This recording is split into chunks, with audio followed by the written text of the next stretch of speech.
Ano po, na-testify ko na po to last ladies fellowship po. Ano po, parang kasi Ate Mel, healing din po sa akin.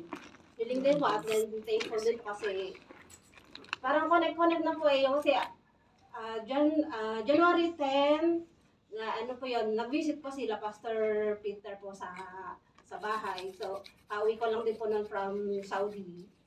So, supposed to be hindi po sa bahay namin sila pupunta, sa may pamangkin ko po sana. And then, doon po dinala ng pamangkin ko sa bahay sila, Pastor, si Ate Florence po, at si Pastor Peter. And then, nag-share po sila ng gospel. So, sa Catholic po ako dati sumasamba. And then, nag-share po. And then, tumanggap ako January 10, 2012 po.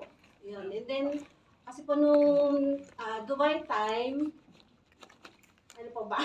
shortcut na lang po. Ano po kasi, nagbibili din po ako, hindi po ako buntis. Kumbaga po parang sa stress ko din po siguro sa work.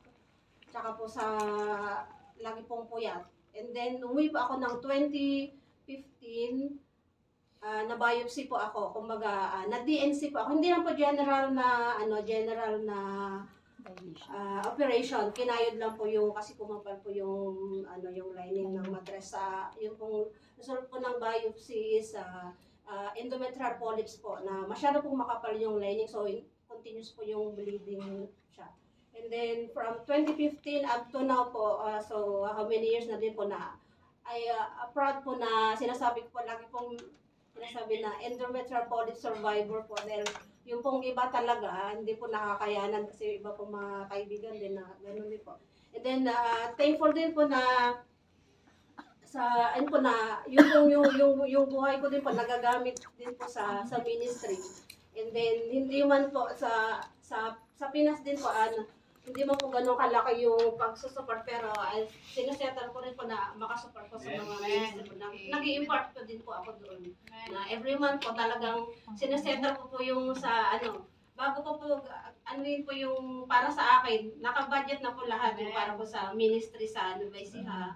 And then hoping po na yung dito din po, yan, hindi pa po ganong still budgeting po lang. Pero hoping and pray po na makapagpatuloy po din po. Thankful din po at nakonect po ako dito kasi dati po talaga sa iba ako sumasama.